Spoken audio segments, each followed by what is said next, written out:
আসসালামু আলাইকুম। আপনারা সবাই কেমন আছেন? আলহামদুলিল্লাহ আমরা ভালো আছি। আজকে আমি বানাবো হলো আমের সস। সবসময় তো টমেটোর সস খাইছেন, কিন্তু আমের সস তো মনে হয় কেউ খান নাই। আজকে আপনাদের আমের সস বানিয়ে দেখাবো। আমের সস একদম টমেটোর সস থেকে কিন্তু টেস্টি বেশি হয়। দেখেন এই যে আমগুলো, এটা কিন্তু একদম কাঁচা আম, পাকা না। কাঁচা আম লাগবে অবশ্যই, পাকা আম দিলে হবে না। দেখেন এই যে আমার আমগুলো কাটা শেষ। আমগুলো কিন্তু হালকা একটু পেকে পেকে গেছে, হালকা একটু কালার আসছে। আর যে দেখেন আমি ছিলে একদম কেটে নিছি। এখন আমি এটা কিন্তু বেশি মশলা লাগে না, সামান্য একটু মশলা লাগবে। একটু পাঁচফোড়ন দিয়ে দিছি, আর একটু জিরা, আর 2টা এলাচ দিয়ে দিব। সামান্য উপকরণই হয়ে যাবে। এখানে কড়াই বসে দিয়েছি, আর এই যে শুকনো মশলাটা আমি ভেজে নেব। এখানে কিন্তু আর একটা জিনিস লাগবে, চিনি ফ্লেক্স লাগবে। যদি আপনাদের ঘরে চিনি ফ্লেক্স না থাকে, তাহলে আপনারা এখানে 2টা শুকনো মরিচ দিয়ে দিলে কিন্তু সাথে গুঁড়া করে দিলে চিনি ফ্লেক্স হয়ে যাবে। আর আমার চিনি ফ্লেক্স করা আছে, এই জন্য আমার করবো না। এই জন্য আমি এভাবেই করে নেব, শুধু মশলাটা দিয়ে দিছি। দেখেন এই যে মশলাটা আমার ভাজা শেষ, এটা ঠান্ডা করে নেব। কড়াই দিয়ে দিছি, এই যে আমটা দিয়ে দিব আমি। আমটা দিয়ে আর এই যে পানি দিয়ে দিব।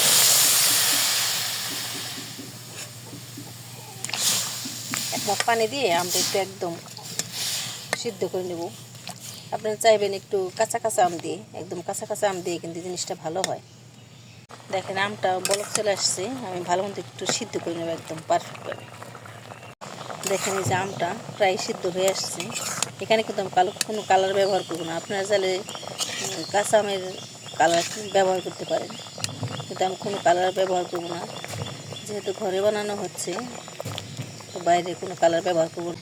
দেখেন আমার হয়ে গেছে একদম, এই যে একদম ঘনত্ব দেখেন কেমন হয়েছে। আমি কিন্তু কোনো কালার ব্যবহার করিনি। আপনারা চাইলে কালার ব্যবহার করতে পারেন, ফুড কালার। এখন আমি একটু চেলে নেব। দেখেন এই যে একদম সুন্দর করে চেলে, যাতে আঁশটা না থাকে। আঁশ থাকলে কিন্তু ভালো লাগবে না খেতে। দেখেন এই যে এরকম আমি চেলে নেব। চালতে একটু সময় লাগবে, তারপরে চেলে নিতে এইভাবে।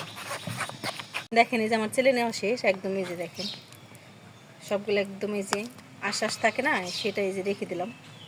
পিওরই হয়ে গেছে দেখেন। হ্যাঁ দেখেন এখানে যে মশলাটা, এই যে মশলাটা আমি শিলপাটায় গুঁড়া করে নিব। এই যে এটা কিন্তু একবারে গুঁড়াগুড়ি করবো না, একটু আস্তে আস্তে রাখবো। এই যে আমের পিউরিটা হয়ে গেছে, এটা আমি রেখে দিব সাইডে। আর এখন এটা আমি কড়াই বসাই দিচ্ছি, আর এই যে এরকম এক বাটি আমি চিনি দিয়ে দিব। চিনি পরে লাগলে কম বেশি করে দিব। এখন এই যে আমি চিনিটা কিন্তু এখানে পানি ব্যবহার করবো না, একটু পানি দিব না। পানি না দিয়ে এখন আমি যে চিনিটা একটু ক্যারামেল টাইপের হবে, তখন আমি দিয়ে দিব। একটু নাড়াচাড়া করে চিনিটা দিয়ে দিচ্ছি। এখানে কিন্তু কোনো পানি দিইনি, হালকা একটু ক্যারামেল টাইপের হয়ে গেছে। এখন আমি জামের পিউরিটা দিয়ে দিব।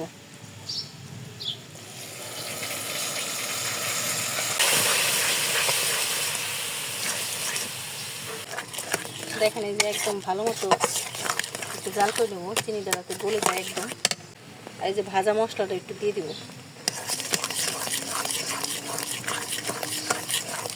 ভাজা মশলাটা এই যে পুরোটাই দিয়ে দিলাম। ভাজা মশলাটা না দিলে কিন্তু ভালো লাগবে না, একটু দিতেই হবে। আর এখানে আমি আরেকটা জিনিস দিয়ে দেবো, একটু চিলি ফ্লেক্স দিয়ে দেবো। চিলি ফ্লেক্স কিন্তু এখানে অবশ্যই একটু চিলি ফ্লেক্স দেবো। এই যে আপনার যেরকম ঝাল খান সেরকম, এই যে আমি এতটুকু দিয়ে দেবো।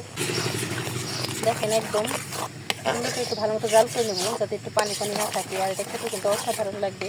আপনারা সিঙ্গারা দিয়ে খেতে পারবেন। আর কাঁচা আম কিন্তু চলে যাচ্ছে, আপনারা কিন্তু তাড়াতাড়ি বানিয়ে রাখবেন। দেখেন আমার একদম হয়ে গেছে, আর কালারটা কিন্তু সে আসছে। এখানে কিন্তু কোনো কালার ব্যবহার করিনি। আর এতটুকু উঠাই নিয়ে আমি দেখব। দেখেন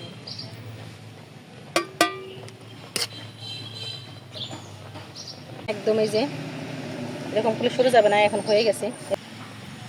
দেখেন এই যে একদম সস বানানো হয়ে গেছে আমার।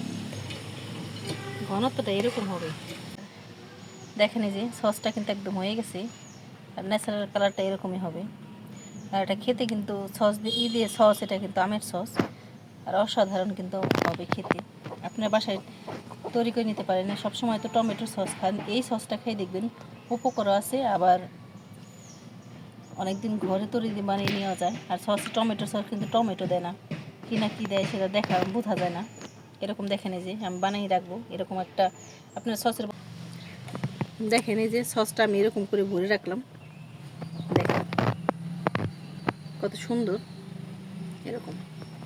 দেখেন এই যে আমার বানানো শেষ, আপনারা বাসায় বানিয়ে নিতে পারেন। আর আমাদের ভিডিওটি ভালো লাগলে একটু লাইক শেয়ার করে দিবেন। আপনারা ভালো থাকবেন, সুস্থ থাকবেন। আল্লাহ হাফেজ।